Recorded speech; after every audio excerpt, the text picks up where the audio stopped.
जय श्री कृष्णा। आज की यह वीडियो आने वाले सनातन धर्म के त्योहार जन्माष्टमी के विषय में है।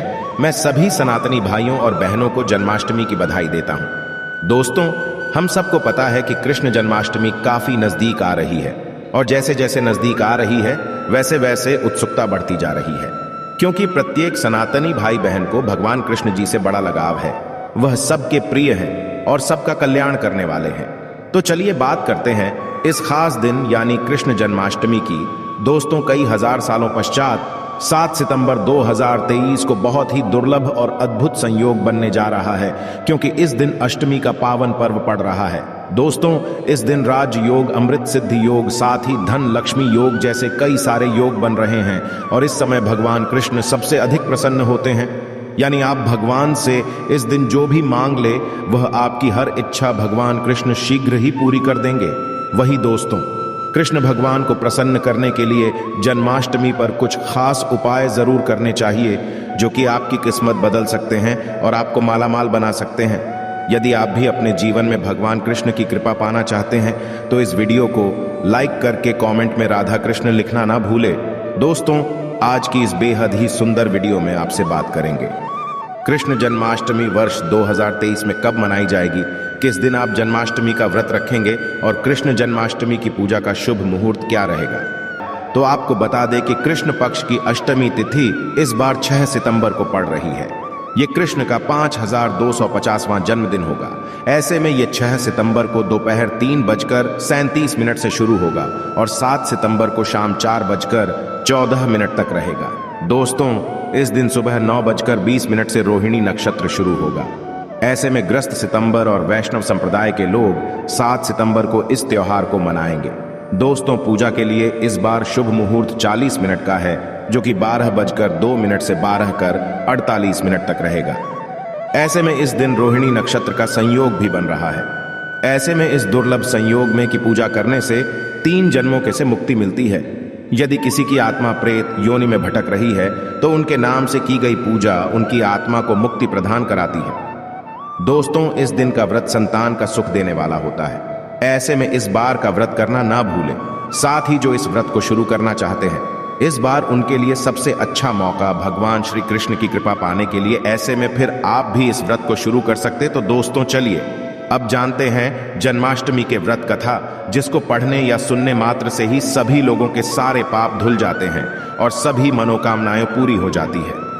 दोस्तों, स्कंद पुराण के मुताबिक यदुवंश के राजा उग्रसेन का राज चलता था। उग्रसेन का सबसे बड़ा पुत्र कंस, जिसकी चचेरी बहन देवकी थी। कंस अपने ही पिता को जेल में डालकर स्वयं राजा बनकर राज लगा।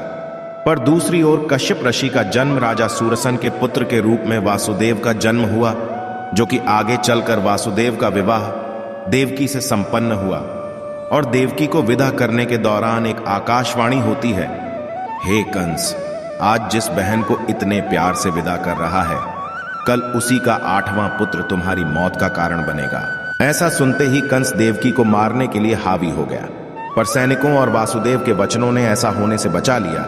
वासुदेव सत्य थे। उन्होंने कंस को वचन कि वह अपना 8वां पुत्र उसे सौंप देंगे।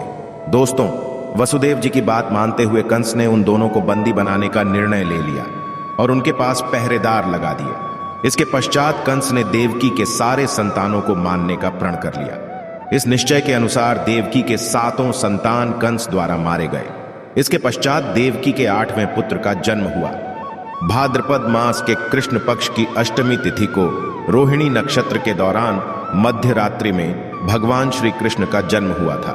बालक जन्म लेते ही की कोठरी प्रकाशमय हो गई। साथ ही एक आकाशवाणी सुनाई दी कि तुम बालक को गोकुल में रह रहे नंद बाबा के यहाँ छोड़ आओ। वहां एक कन्या का जन्म हुआ है, उसे तुम यहाँ ले आओ। ऐसे सुनते ही वासुदेव की हथकड़ियां खुल गई और वो तुरंत एक टोकरी में श्री कृष्ण को रखकर इसे माथे पर लादे गोकुल की ओर निकल पड़े। रास्ते में यमुना नदी बाल कृष्ण के चरणों को स्पर्श करने के लिए उफान पर आ गए। फिर चरण स्पर्श करते हुए पूर्ण शांत पड़ गई। फिर इसके पश्चात वासुदेव ने अपने पुत्र को यशोदा मैया के बगल में सुलाकर वहां से कन्या लेकर वापस कारागार लौट आए। तत्पश्चात जेल के दरवाजे अपने आप बंद हो गए। उनके हाथों में फिर से हथकड़ी लग गई। इसके पश्चात सारे पहरेदार भी उठ गए और कन्या के रोने की आवाज आने लगी। सूचना मिलते ही इन्हें कारागार से कन्या को लाया और उसे मारने की प्रयास की, लेकिन वह आकाश में उड़ गई और बोली, अरे मूर्ख, मुझे मारने से क्या होगा? तुझे मारने वाला पैदा हो चुका है। यह बात सुन कृष्ण का पता लगाकर उसे मारने का खूब प्रयास किया। आज्ञा देते हुए राक्षस भी भेजे, लेकिन कृष्ण को कोई नहीं मार सका। अंत में ने कंस का वध किया और उग्रसेन को पुनराजा बना दिया गया, और इस प्रकार श्री कृष्ण जन्माष्टमी की व्रत कथा पूरी होती है। तो ऐसी मान्यता है कि जन्माष्टमी के दिन कहानी को पढ़ने या सुनने से सारे पाप धुल जाते हैं, जीवन की हर समस्या का समाधान मिलता है, साथ भगवान का आशीर्वाद भी सदैव बना रहता है। तो दोस्तों, अब आगे बढ़ते हैं और आप जानते हैं कि जन्माष्टमी के दिन वह कौन से उपाय है जिसको करने मात्र से आपकी किस्मत चमक जाएगी और आपकी सारे अटके हुए कार्य बनते चले जाएंगे। सबसे पहले बात करते हैं, यदि आपके कार्य अटके हुए हैं तो आप कृष्ण जन्माष्टमी के दिन सुबह स्नान ध्यान आदि करने के पश्चात घर के बाल गोपाल को नई पोशाक पहनाएं, भोग लगाए और गोपी चंदन से श्रृंगार करें। पास के राधा कृष्ण मंदिर में जाकर वह जयंती फूलों की माला अर्पित करें। यदि वह जयंती फूल माला ना मिले तो रंग के फूल माला भी अर्पित कर सकते हैं। ऐसा करने से भगवान कृष्ण का आशीर्वाद मिलेगा और आपके में प्रगति आएगी। इस उपाय से भाग्य होगा आपका मजबूत। दोस्तों, जन्माष्टमी के दिन बाल गोपाल को केसर, मेवा, मिश्री, साबूदाने की खीर या तुलसी दल डालकर भोग लगाए, लेकिन ध्यान रहे खीर में चीनी की जगह मिश्री की डली डालें। साथ सफेद मिठाई भी अर्पित करें। ऐसा करने से कान्हा की कृपा मिलती है और आपका भाग्य भी मजबूत होता है। इस उपाय से धान्य की कमी नहीं होगी। दोस्तों, सुख समृद्धि के लिए जन्माष्टमी के दिन बाल गोपाल की पूजा करते समय एक पान का पत्ता भी अर्पित करें। फिर पत्ते पर दूर से श्री हरि लिखें। फिर रोज उसको पूजा करने के पश्चात जहां पैसा रखते हैं वहां रख दें। ऐसा करने से घर में धन धान्य की कमी नहीं होती है और धन संबंधी समस्या नहीं होती। इस उपाय से मिलेंगे आपको शुभ समाचार। दोस्तों, जन्माष्टमी के दिन गाय और उसके बछड़े की सेवा करें, आशीर्वाद लें।